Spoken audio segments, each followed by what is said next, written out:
morning, good afternoon, and good evening around the world. Ayan, iba-iba kasing oras natin kung asang bansa man tayo. Hi po! Ayan, dito sa Japan now is hapon na. Around 2. Tama ba? Ito pala yung time, ayan. That's the time now. 13:47 sa 1:47 PM. Sa Pinas, mga 12:47 PM. Advance kami ng 1 hour guys sa Pinas. So, for today's video, ang bibigyan ko pa is this one. 6 cut 10 grams 50 cm or 20 inches necklace and cross pendant. Siyempre, kay 18 Japan Gold pa din po. As always. Tapos, chinecheck ko yung aking YouTube channel. Tapos, kanina nanonood din ako ng ibang palabas sa ibang YouTube. Ayan, ang ganda. So, mga na-upload ko na lately, chinecheck ko kung makakasi na-upload ko na to. So, this year, parang hindi ko pa siya nagawa. Ayan o. Nag-check ako, parang wala naman. So, yan. Pero alam ko nakapag-post na yata ako na ito before. Pero ngayong 2024, wala pa. Ayan o. O, diba? So, gawa na natin ang video. Ayan po. Stay and watch.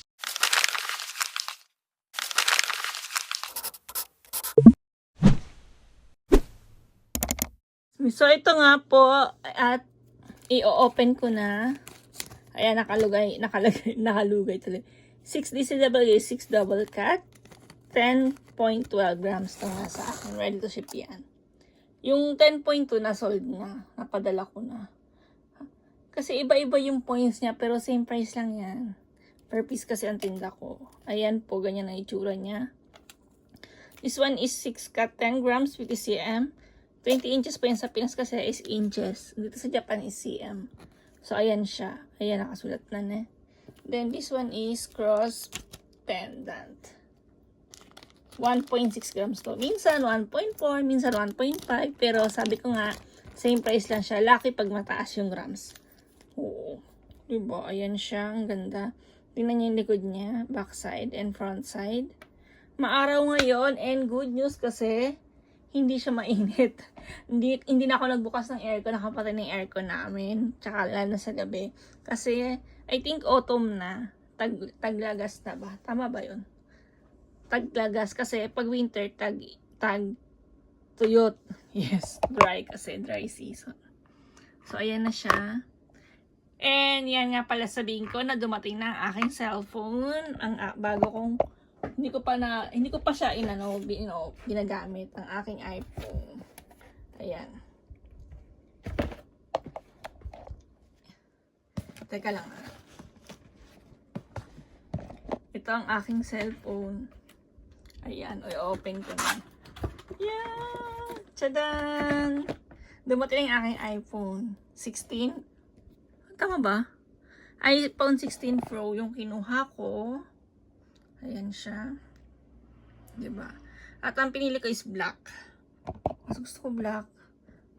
Oo. Diba? Yeah. This one.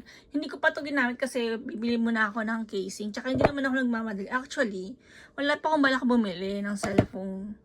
Kaya lang asawa kong pasaway, sabi sa akin, bumili ka na. Ayan siya. Inopen ko ngayon. Sabi niya sa akin, bumili ka na kasi yung cellphone daw na to, may AI na siya.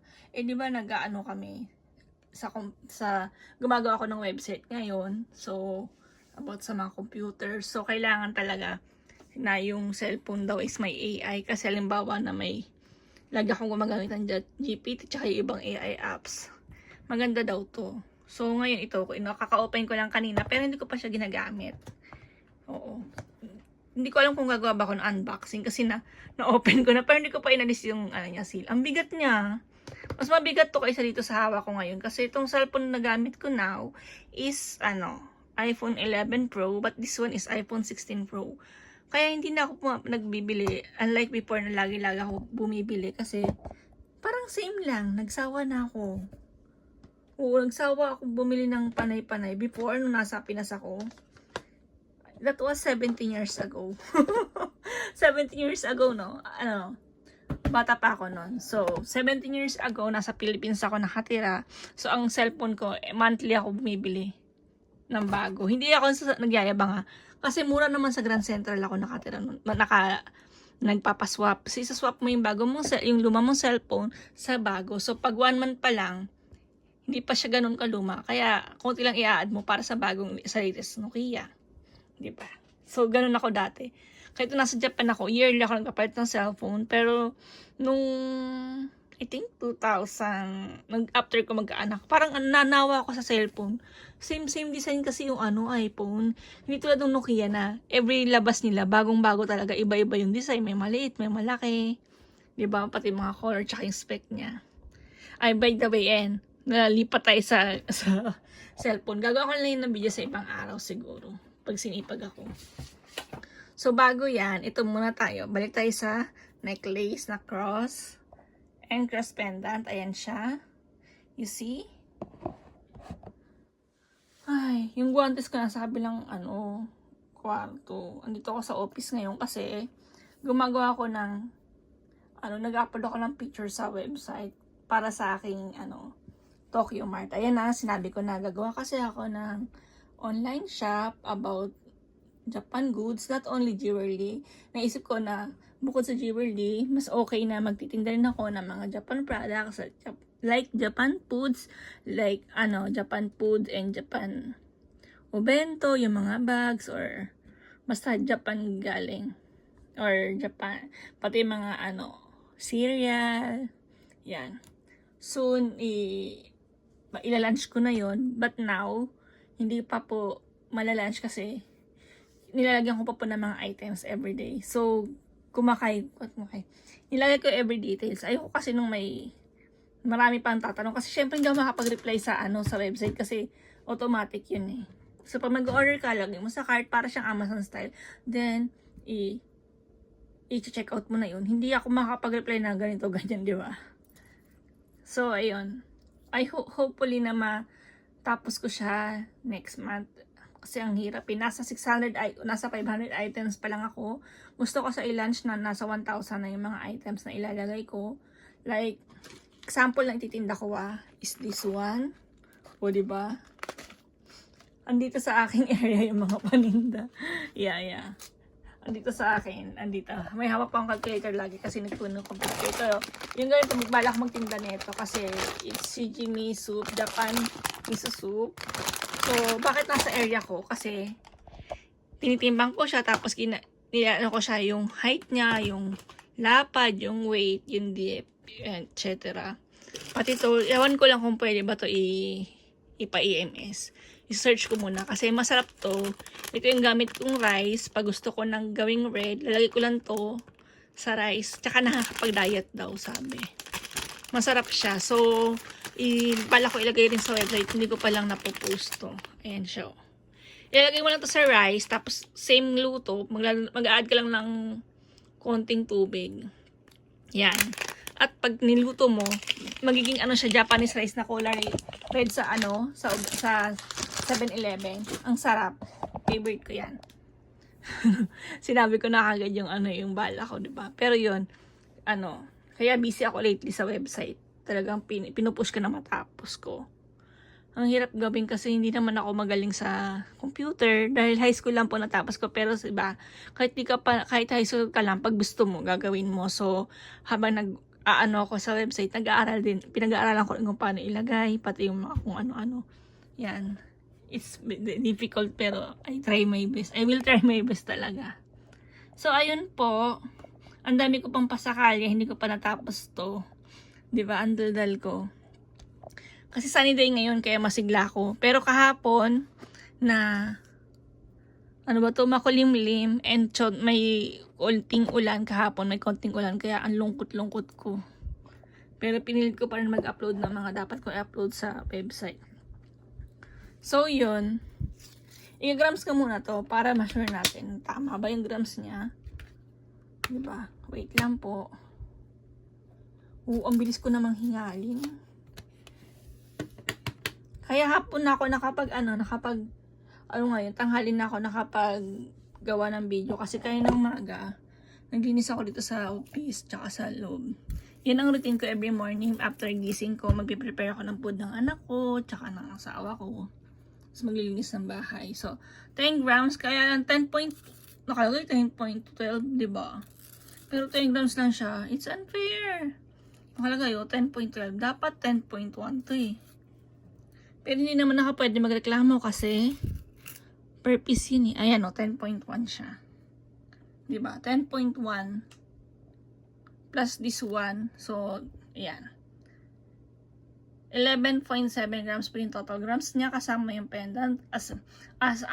Remind ko po yan po is yung ngayon. Pero syempre, after ng ilang days, masasold yan. So, yung darating na items naman, iba na naman yung grams nun.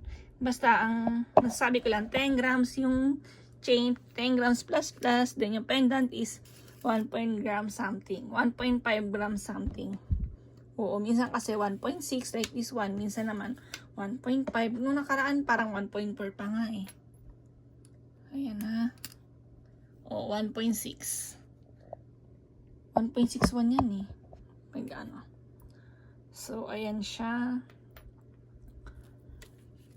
Whew! Sabay Yes.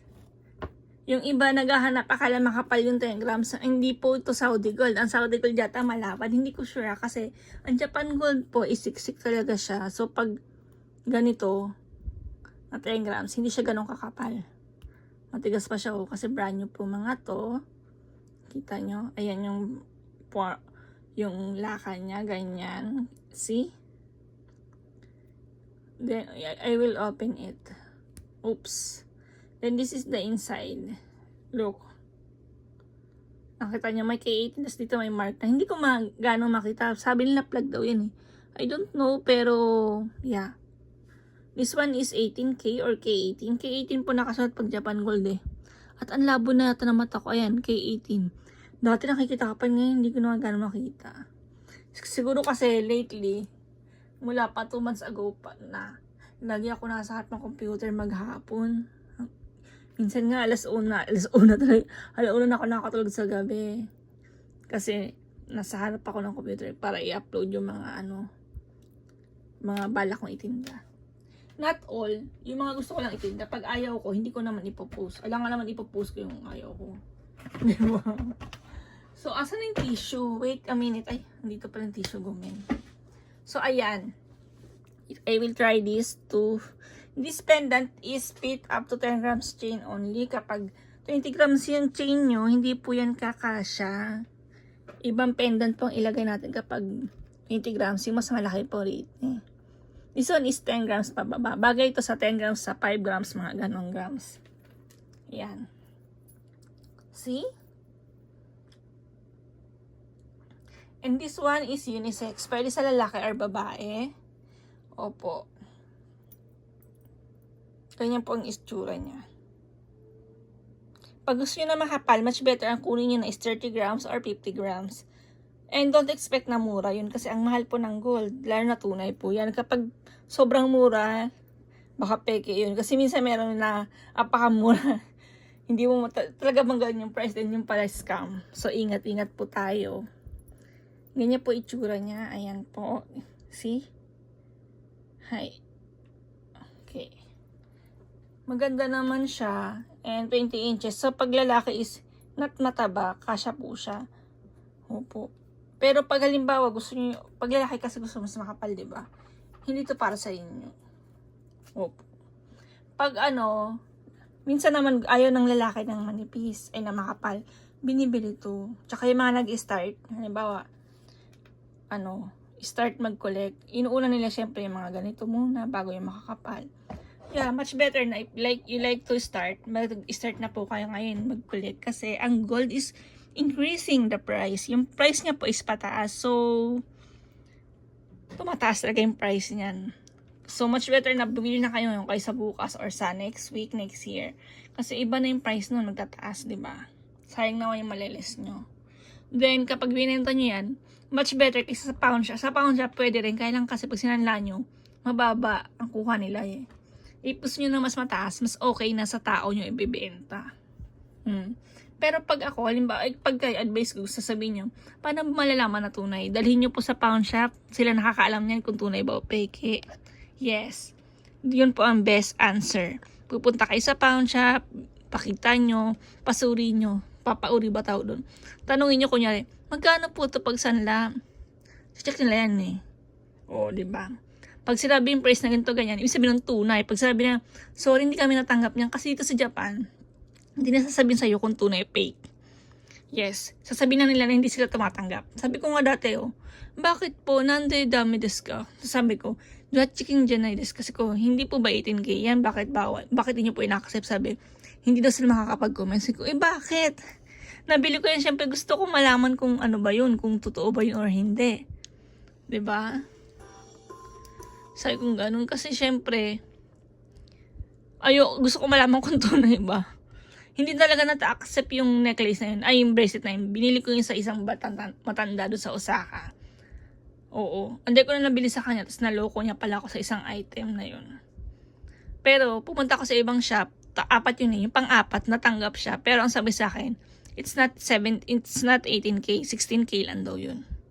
Kasi binenta ko na. Kasi kung magkano po kuha nyo, nakuha ng 7,000 yen sa mga 3,500 sa peso nung araw na yun. So, binenta ko na lang. Kasi bad trip ako kasi, alam ko 18K eh. Nagtiwala ako, I trust, diba? Pero kung sa Pinas yun, pinacheck ko na agad sa pawn shop yun. Kasi gano'n naman eh. So, ang advice ko po kapag bibili kayo, kahit sa akin or sa iba, para sa kapanatagan ng loob nyo at maging unseen kayo, much better na ipa-check nyo agad sa pawn shop. Para walang hassle na after ilang taon saka mo malalaman na peke. Kasi ako nalaman ko after 10 years na peke. Hindi ko yung ginagamit, tinabi ko lang yun. Ganyan ako pag may alahas ako na gusto, tinitingnan ko lang, tapos tinatago ko. Oo, kasi ko may pagkasyong ako eh. Mawawala ko na naman yun. Lagi ako nawawala ng alas pag suot ko eh. So, yun. Kaya ingat-ingat po tayo.